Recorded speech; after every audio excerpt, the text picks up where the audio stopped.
The headliners, the newsmakers, the political scene, and government issues. These should be our concern. And we're taking you at the forefront.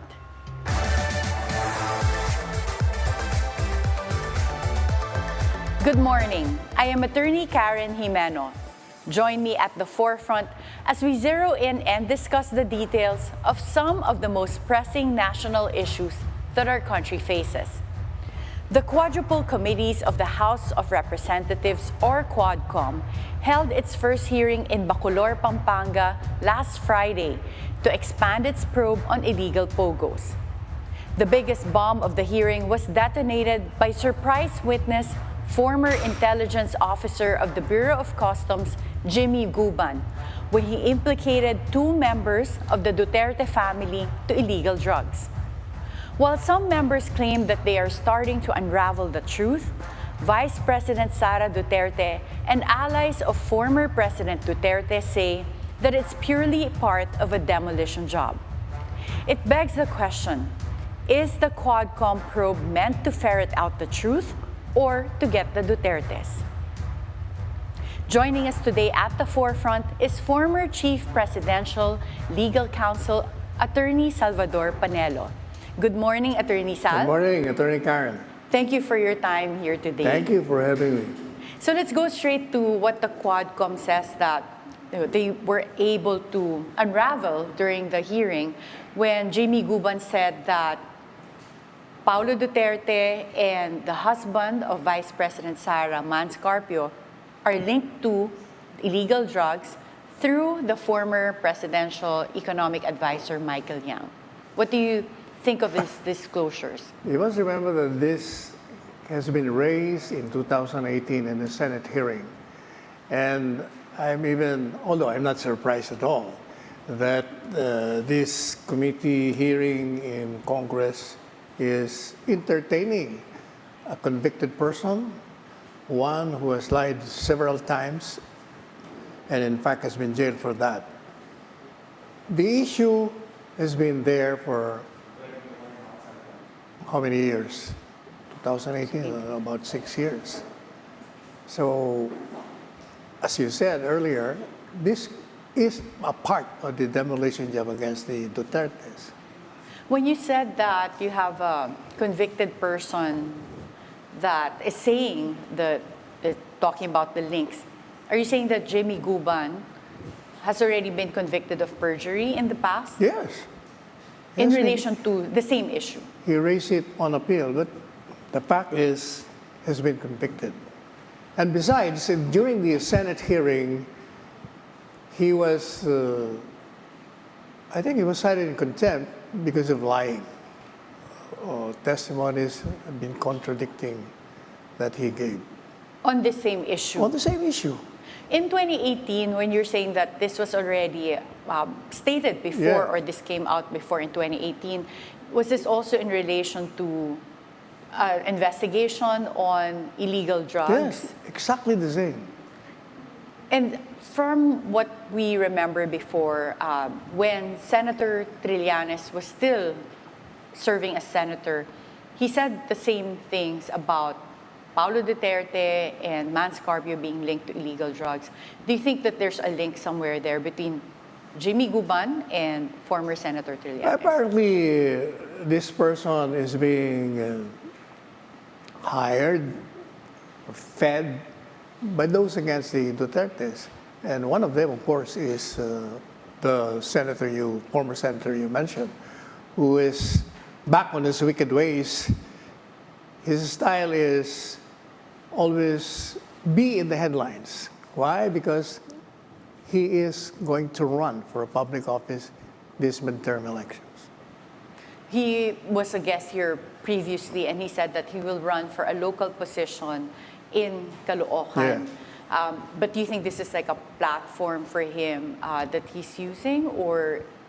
He's using it precisely for that. But Secretary Sal, you also have written articles that it's very recent. You talked about a demolition job against the Dutertes in full swing. Can you tell us more about this? Yes, obviously there is an orchestrated, vicious attempt at destroying the Dutertes. It started much earlier when the VP, Inday Sara, left the Lakas, the party of the Speaker. And they started questioning her confidential funds, forgetting that the confidential funds were given by the President himself upon the request of Inday Sara. And then they went against the President himself, the former President. And then they went against Kibuloy. All this, to my mind, have been done precisely to demolish the Dutertes, because Inday Sara is the strongest presidential candidate in 2028. And so they have to be destroyed this early. Are you saying then that Speaker Martin Romualdez initiated the demolition job against the Dutertes? He will never admit it, but it appears to be so. Have you been able to speak with former President Duterte in relation to, one, the testimony of Jimmy Guban during the QuadCom hearings, linking, some of the Duterte Not with members? regard to that. Okay. But what was your recent discussion with former President Duterte? Well, about what is happening in the country. He's so disappointed with how the governance is being made. And most likely, he might get out of retirement. Meaning retirement from not being in politics. So he might go back to politics. Meaning he might run for vice president in 2028 with Inday Sara as president. It's a Duterte tandem, which I launched during the last elections, which they did not follow my advice. So you think it's a possibility that we have Vice President Sara Duterte running for president, and then former President Rodrigo Duterte as the vice president? Not only a possibility, it's a probability. Okay, well, there's a difference between the two. Which one's a higher likelihood, the probability? Yes. Well, with this, the attacks or ongoing alleged demolition job against the Dutertes, do you think this would be an impetus for what VP Sara said before, to have 3 Dutertes running for Senate in 2025? Yes. I really don't know whether the 3 Dutertes would run. But if they do, they will win. Definitely. In Senate? The 3 of them. Yes. So you The think 3 it's of them. possible to have 3 Dutertes in Senate? Well, Attorney Sal, how do you think this all fits in terms of, we have Vice President Sara, who's no longer part of the cabinet. Where do you think she will be focusing her initiatives as Vice President? Well, as she said, she will be using the resources of the Office of the Vice President to be the voice of the people, to give constructive criticisms on how to govern. And with the QuadCom hearings, again, linking also the husband of Vice President Sara to illegal drugs, there were rumors of impeachment complaints being filed in Congress against Vice President Sara Duterte. Do you think this is sort of a prelude to making that a reality? I doubt that. There's no impeachable ground. Absolutely none. Perhaps they're just scaring the Vice President. But she's not scared. Have you been able to talk to Vice President Sara as well? Not yet. Not yet. I haven't seen her. But in terms of the link that they're making to now with the illegal drugs and also POGOs, do you think this is all part of also, again, like we mentioned, a demolition job, linking those two? Because we have the illegal POGOs that also is one of the focus of the QuadCom hearings. Well, definitely, all of that these are all parts of the grand conspiracy to tarnish, besmirch the reputation, the character of these persons. Would there be any possibility of illegal POGO activities being also then linked to former President Duterte, just because, again, like last time, there was a mention by Congresswoman Luistro that Executive Order 13 was issued during the time of President Duterte? You must remember that he signed that because at that time, all of them, including the senators who are now against it, thought that it's a very good idea. And initially it was, until it was used for various crimes. Yes. That's why they're banning it now. And I guess if we look at Executive 13, it was more of organizing the agencies of the government to regulate POGOs, not to necessarily to create any new activities that were not formerly part of what the law provided. Do you think that when it comes to the West Philippine Sea, there's a big difference in terms of the policy of former President Duterte and the current administration? The main difference between the former administration and the present dispensation is that the former president suspended the operation of EDCA, if you remember. But And that's the Enhanced Defense Cooperation Treaty agreement that was between suspended. the Philippines and the And US. President Marcos Jr. resumed it, and because of that, we have, how many EDCA sites have we given to the Americans? I think 7. 7 EDCA sites. We give them the sites to install their military hardware. And that is why China is reacting to that, because it endangers its security. That's why we are being bullied left and right by the Chinese government. That did not happen during the administration of the former president. There seems to have been conflicting statements between you and former presidential spokesperson Harry Roque when it comes to the existence of a gentleman's agreement with respect to the West Philippine Sea. Can you clarify if there was indeed conflicting statements, or was there really a gentleman's agreement when it comes to the West Philippine Sea under the previous administration? In the first place, that person you referred to has absolutely nothing to do with that particular issue, because he was not even a member of the cabinet at that time. I mean, former presidential spokesperson Harry Roque has no scope of work in relation to... Definitely, he was not even a member of the cabinet. And secondly, there was no such animal agreement between the two. So it was an absolute falsehood on his part to be floating that kind of idea. So this really had something to do with just the suspension of EDCA. But do you think under this current administration, the approach is correct? Like that there's more of a, well, do you see a pivot towards the U.S.? Well, definitely.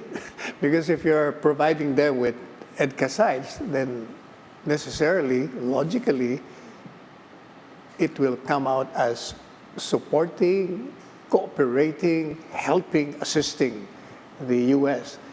vis-a-vis its stand against China. And do you think that this is the wrong approach? Well, definitely, because it endangers us. China said, we are friends, but you're providing our enemy with the weapons that endangers us. So we will be forced to attack you. Let's talk about the war against illegal drugs. How would you distinguish the approach of former President Duterte against the policies now of President Bongbong Marcos? Well, President Marcos said that they're still pursuing the war on drugs, but humanely, meaning that there will be no bloodsheds. The premise is wrong.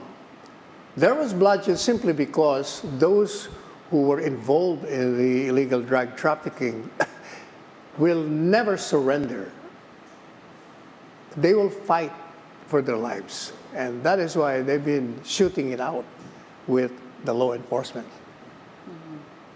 When it comes to the ICC issue, as a lawyer, do you think that they would have jurisdiction to conduct an investigation and enforce any warrants of arrest in the Philippines, whether it's against former President Duterte or the people that they've linked with the ICC complaint?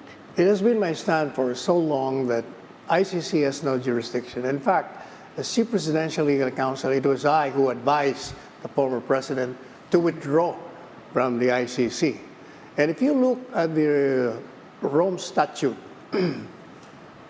because they're claiming that even if we withdrew, effectively, the country is under obligation to cooperate. Because according to them, the statute is very clear that if it has started investigating prior to the withdrawal, then they can still have jurisdiction over us. But that is false because it never started investigating. They started investigating formally only after the withdrawal. So they're wrong. Let's go back to the article you wrote recently that the demolition job against the Dutertes is in full swing. Do you think the alleged demolition job against the Dutertes has the blessing of President Bongbong Marcos? But before you answer that question, Attorney Sal, we'll have to take a short break. At the forefront, we'll be right back.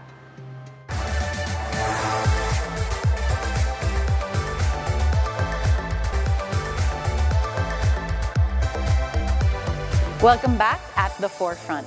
Before the break, Attorney Sal, we were asking you, do you think the alleged demolition job against the Dutertes has the blessing of President Bongbong Marcos? We'll have to ask him that. And he will always deny it. But I think it favors him in a way because the Dutertes are against him right now. Well, earlier you also mentioned Speaker Martin Romualdez, but even with several of the vloggers, they always seem to mention Speaker Martin when it comes to either criticisms or alleged demolition jobs against VP Sara or the Duterte family. Do you think there's a conflict or an issue with the relationship between Speaker Martin and VP Sara? Oh, they're not in good terms, definitely. That started when Speaker Martin removed the former President, Gloria Macapagal-Arroyo, as senior deputy speaker. That's why she left the party. So that started the conflict, and Yeah. this has persisted. Correct. But do you think that Speaker Martin has any intentions or ambitions to run for president in 2028 or for higher office? I'm even surprised you're asking me that. It shows. Well, I'm an interviewer, so I'm curious, and a lot of people have been asking the same question. Do you think that he has that ambition to run for higher office? He wants to succeed President BBM. So the aim is, well, for him, like to run for president eventually. Whether he will run for president, if they succeed in amending the Constitution, run for prime minister. Do you think that any efforts to have cha-cha or a constitutional amendment will still be pursued under this administration? They're at it, in fact. Whether it will succeed or not remains to be seen. Mm-hmm. And if they were to file or succeed in, again, like the necessary votes, if this were done through voters' initiative, do you think that they would introduce amendments that are political, because they always emphasize that the amendments would be economic? I think they're more interested in extending their term rather than the economics. They're using the economic side, but actually their intention is to prolong their terms. How do you think the Duterte family will respond to all these attacks? Like, in terms of you've known the family for a long time, do you think that they would strike back and address all of these issues, or just knowing them, how do you think they would respond to They've been in fact responding to all these attacks, and I think the best defense is the record of integrity, of honesty, of competence. The credible surveys show that they have maintained a trust and popular high ratings from the time he assumed the presidency up to the time he stepped down until now. Vice President Sara Duterte has also been getting very high approval ratings throughout her term. Although in the recent survey in terms of approval ratings, there was a dip. What do you think accounts for this dip in her recent approval rating? Because she was part of the Marcos administration that was taken prior to her resignation. So you think now that she has become more independent from the current administration, that she can get higher ratings again? Oh, certainly. Secretary Sal, there was someone that we got also some sources that said that Vice President Sara Duterte might run for Senate in 2025. Do you think that's even a possibility? No. She's already the vice president, but she should be running for the Senate. Yeah, so you don't think that... She's just a heartbeat away to the presidency. So for 2028, are we likely to see Vice President Sara run for president? She previously mentioned that 2028, yes, yes, she will that it run. might be. I think so. It will be a Duterte tandem. What about Sebastian Duterte running for president? I think Vice President Sara also mentioned the possibility of her brother Baste running for president in 2028. I think that's just confusing the enemy. to just scare least, them. Okay. So now that we've seen really a break of the UNI team, would you consider former President Duterte, Vice President Sara, and their allies as the true opposition? And where do you place the Liberal Party in all of this? The Liberal Party will remain the same Liberal Party that was defeated in the previous elections. I don't think they can rise again from the dead. They're politically dead. I'm sorry to say, they are my friends too, but that's the reality. So when it comes to policies and just basically the way we govern the country, do you consider former President Duterte and his allies as the true opposition at this point? Well, in the sense that they've been calling out the present administration of its failures, yes. Mm-hmm.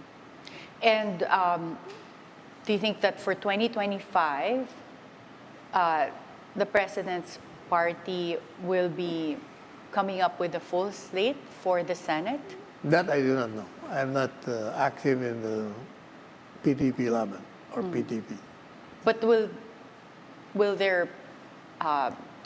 if the President were to run, will he be running under PDP? 2028? 2025 and then 2028? I really don't know. My advice to the President is to run for mayor in Davao, if Mayor Baste doesn't want to run. And then he can resign as mayor, definitely he will win if he does run, and run for vice president with the daughter. Vice President Sara previously also established the Hukpong ng Pagbabago Yeah. as a political party. Do you think that Vice President Sara will also field candidates for 2025 under HNP? That I do not know. We have to ask her that. But the fact that the HNP or Vice President Sara didn't seem to form an alliance with PDP, is there any political difference in terms of the Vice President and her father? I do not think so. Even if they do not formally ally themselves, they will be allies in the next elections. How would you describe the relationship between Vice President Sara and her father, former warm. president? Very good relationship. So they're in good terms. Oh, definitely. Would you know if they consult each other when it comes to political issues and political strategy? Let's just say they support each other. Okay. Well, you're a man of few words today as secretary, so I'm not used to. Okay. Well, in terms of, right, let's go back to the ICC because we have a former cabinet secretary. The former Secretary of Justice, Maynardo Guevara, is now the Solicitor General under President Bongbong Marcos. And his statements, along with the current Secretary of Justice, Boying Remulla, in relation to allowing ICC to come in, to conduct interviews and investigations, seem to conflict with the initial statements of President Bongbong Marcos during the start of his term, that ICC has no jurisdiction in the Philippines. What do you make out of this? Is this just a political bluff, or do you think there's really a change in terms of legal position? What do you make out of these conflicting statements? You know, I've been slamming the Solicitor General for his contradictions. He is subverting, in fact, the position of the principal, because President Marcos Jr. correctly made a pronouncement that ICC has no jurisdiction. And yet, if you remember, the Solgen filed a letter request to stop the investigation. After the president made the pronouncement that it has no jurisdiction. That alone is a contradiction because you're putting yourself under the jurisdiction of the ICC by writing that letter. And I said in my show that that will be denied. And it was denied. You know what he did? He filed a motion for reconsideration. And again, I said, that will be denied. And it was denied. And then, despite the statement of the president, which is very categorical, he said, we will not cooperate in whatever shape or form. We will not communicate with ICC. This Solicitor General filed an appeal for the denial of the motion for reconsideration not to investigate the Philippines. And that was again denied.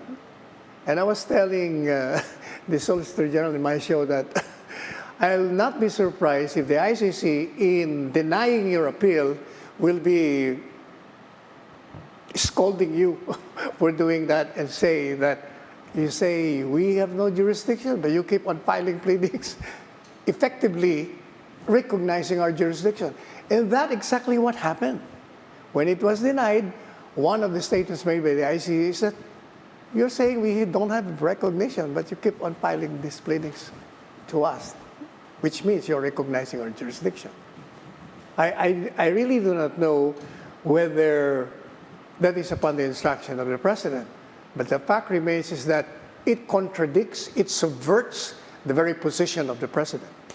So what do you make of all of this? Like, would you say that the Solicitor General is really not familiar with the rules or has not been able to carry out an effective legal strategy when it comes to the ICC, or is this an intentional strategy to also just have this threat looming for the former president? Perhaps it's just bookish. Bookish. It's not street smart. But do you think this will prosper then, having ICC come out with a decision that would affect, former government officials that were involved in the drug war? This Soldier is saying that it will not stop the investigation, although it keeps on saying it has no jurisdiction. But as I said, that is a contradiction. If we allow that, then you're violating the Constitution. If ICC has no jurisdiction because we have our own internal justice system, then you violate the Constitution. Because the Constitution is very clear on its paramount task, which is protecting and serving the people. You don't serve the people by allowing foreign entities to intrude into our judicial system. That is an assault on the sovereignty.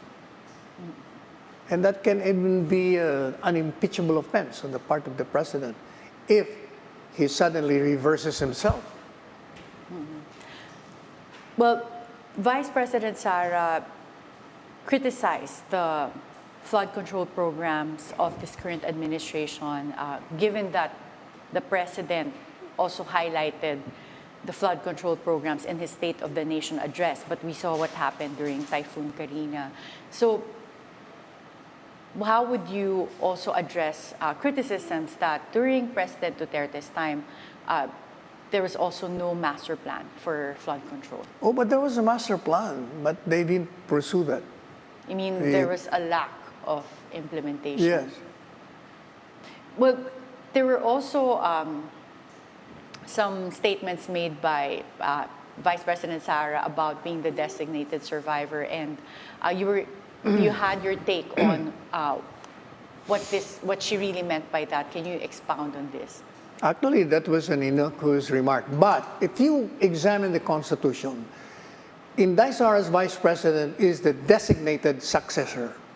All right. If you are the designated successor by the Constitution, it means that at any time, at any moment, when the president's office is vacant by reason of resignation, death, physical incapacity, the vice president must be bodily able. And therefore, the Constitution commands the vice president to be safe at any given time. So when she did not attend the SONA, she was in fact obeying the Constitution command to be safe. Because you don't know what will happen. There are a lot of crazy people nowadays, you know. The former president of the United States has been, or there was an assassination attempt. Who knows? Di mo alam yun eh. So when she did not attend, she was in fact making herself safe. Just in any event, she can assume the presidency. But it's traditional for the vice president to attend or customary, like the State of the Nation address. So do you think that there should be changes in the custom or the tradition where we have the vice president also attending the State of the Nation address? I think that was more of a courtesy. But if you follow the mandate of the Constitution, that you should be ready at any time, then it's your job to be secure in your person. And it's your job to be away from the president. Mm-hmm.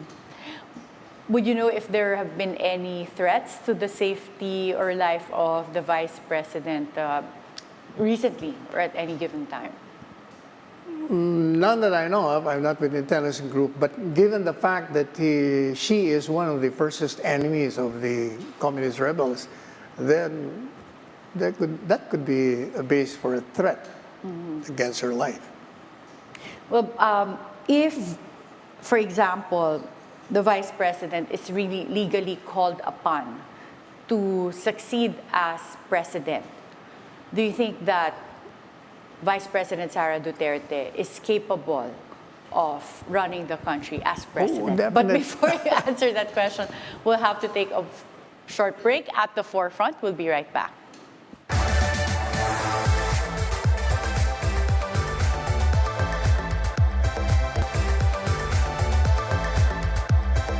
Welcome back at the forefront.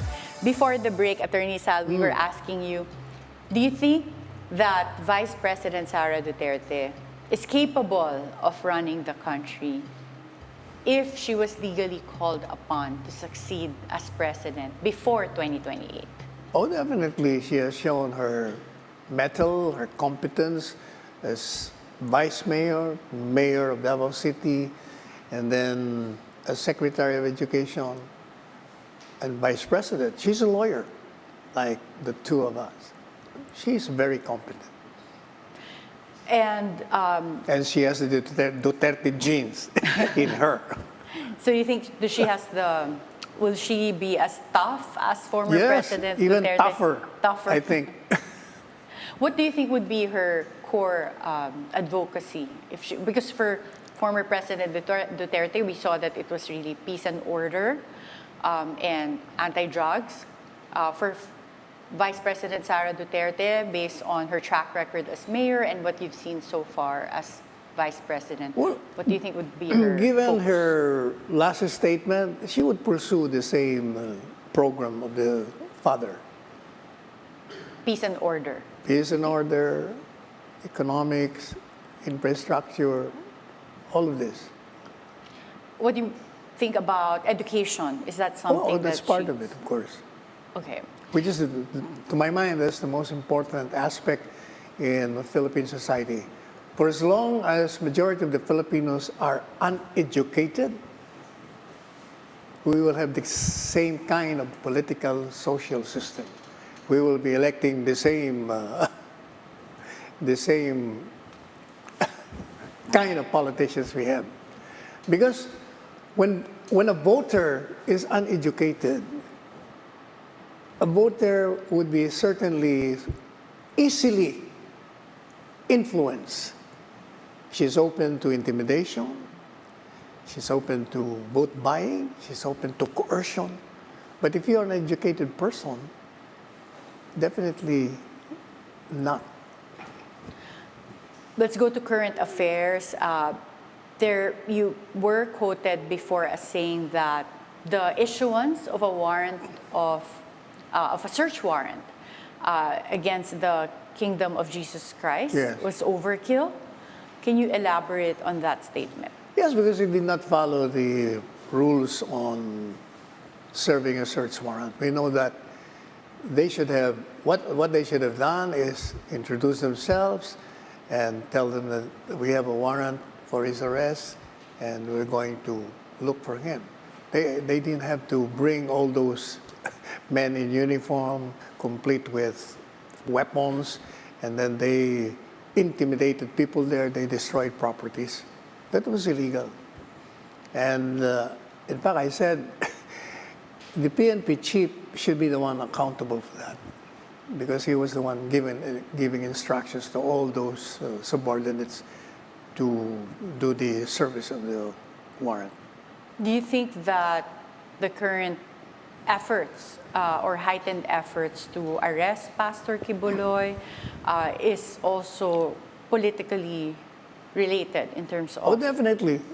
I think Pastor Kibuloy is a collateral damage on the overall conspiracy to destroy the Dutertes.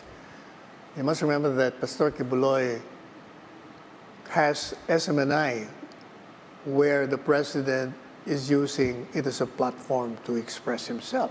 You mean former President Duterte? Yes, former President Duterte. And since he is a closely related and friend of the president, then he has to be demolished too. Let's talk about you, Secretary Sal. You ran for Senate in 2022. What are your plans for 2025 or 2028? Are you planning to also run for a public position? Yes, I will run away from. Run away? So no plans of entering No. politics?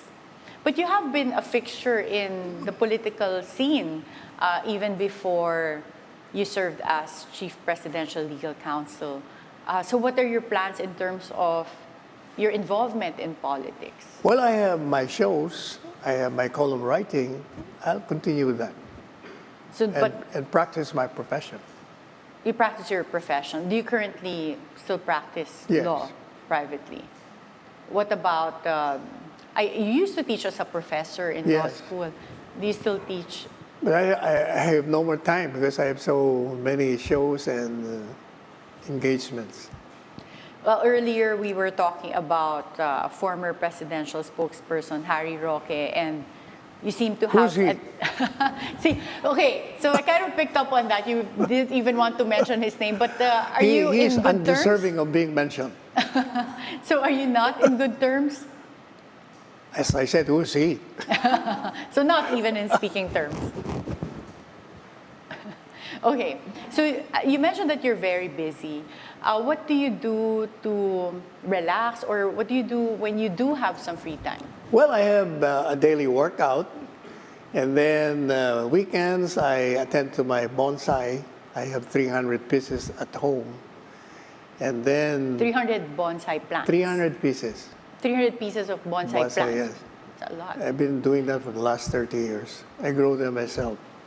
But most of the time, I spend playing with my grandchildren. They're so smart.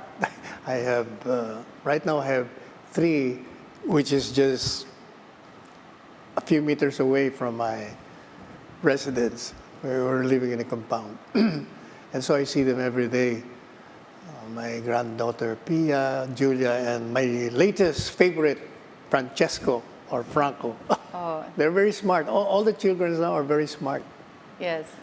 You know that I have this 3-year-old granddaughter, Pia. When she was still 3 years old, I saw her playing in her room all alone. And I was asking her, Pia, where's everybody? How come you're alone? Why are you alone?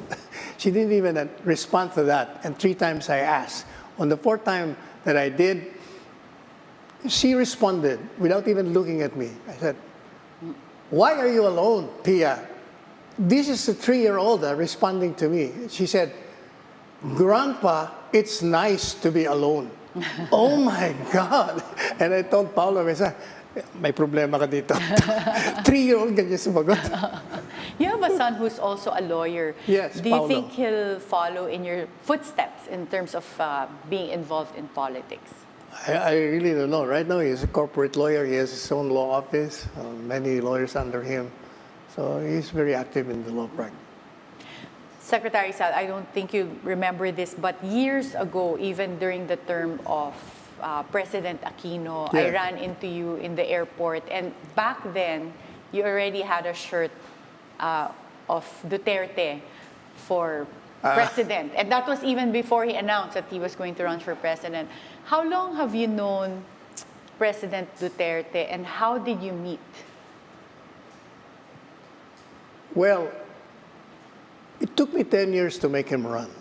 I courted him, I vexed him, I irritated him before he finally said yes to my courtship. I came to know him when he was the mayor of Davao City. I went there because my wife, Dr. Panelo, was conducting a lecture. And I asked a friend if he knew the Duterte mayor. And he said, yes, he's a good friend. I told him I'd like to meet him. And he said, why? I like him. He kills criminals. And so I was brought to him. My doctor's son was only 3 years old at that time. And we went to the office of the mayor. And I saw, I think, about 1,000 people queuing, waiting to see the mayor. And I told my friend, how can we see this mayor? Ang daming tao. Anyway, I gave my name to the secretary, but I was resigned to wait for 3 hours. But less than a minute, he came out looking for me, and I stood up and extended his hand, and he said, Attorney Panelo, I've been following your career. And my response was immediate, and I said, I was following yours. I'm following yours. Yung pala, Mutual Admiration Society of Mindalo. That started our friendship. This was back in what year? Do you I think remember? that I was the lawyer of Mayor Sanchez at the time, so that must be 91, 92. Oh, wow. So decades. It's been decades that you've Yeah. known each other. And would you say that since then you've been good friends? Oh, yes. In fact, I was the first. They were even surprised that I was the first member of the cabinet. Nobody knew that we were friends. We were never seen in public. Because when I went to Davao City for some cases, we see each other at night in the after dark, where we usually sing. And you were the first person to be appointed in the cabinet when Yes, and I did not President apply. Duterte was... Unlike others. I never applied. He got me. Well, so given all of this, you know the family very well. So do you think that for 2025, what would we see in terms of national elections and who will be running in Davao? I really don't know. My advice is for him to run as mayor again. Although, sabi niya, kung ako masusunod, I don't want to run anymore. But it seems circumstances are forcing me to get out of retirement.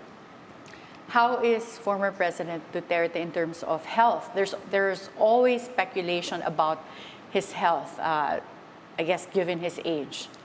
I think he's in good physical condition. When I see him, he's okay. So you think he'll still Especially when there are beautiful girls around. Okay. So in terms of him being the mayor again, he would have the physical fitness. Oh, definitely. I think, yes. Okay. So what, if any, are your fearless forecasts for 2025 and 2028? 2025, I don't have, but my sights would be in 2028. We will have the Duterte tandem winning overwhelmingly. And these people who are suddenly, who used to be allies, they will be going back to him before the election is there. Because they know that these two will win.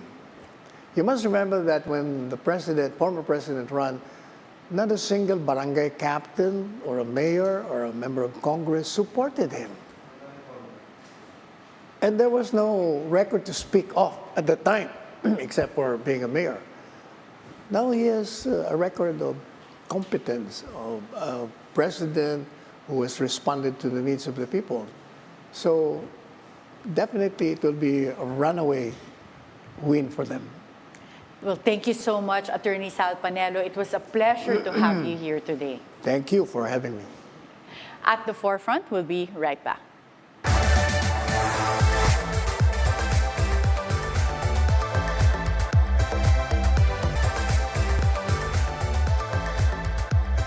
Former Chief Presidential Legal Counsel Salvador Panelo believes that the Congress QuadCom is being used as a convenient platform to execute a demolition job against the Duterte family.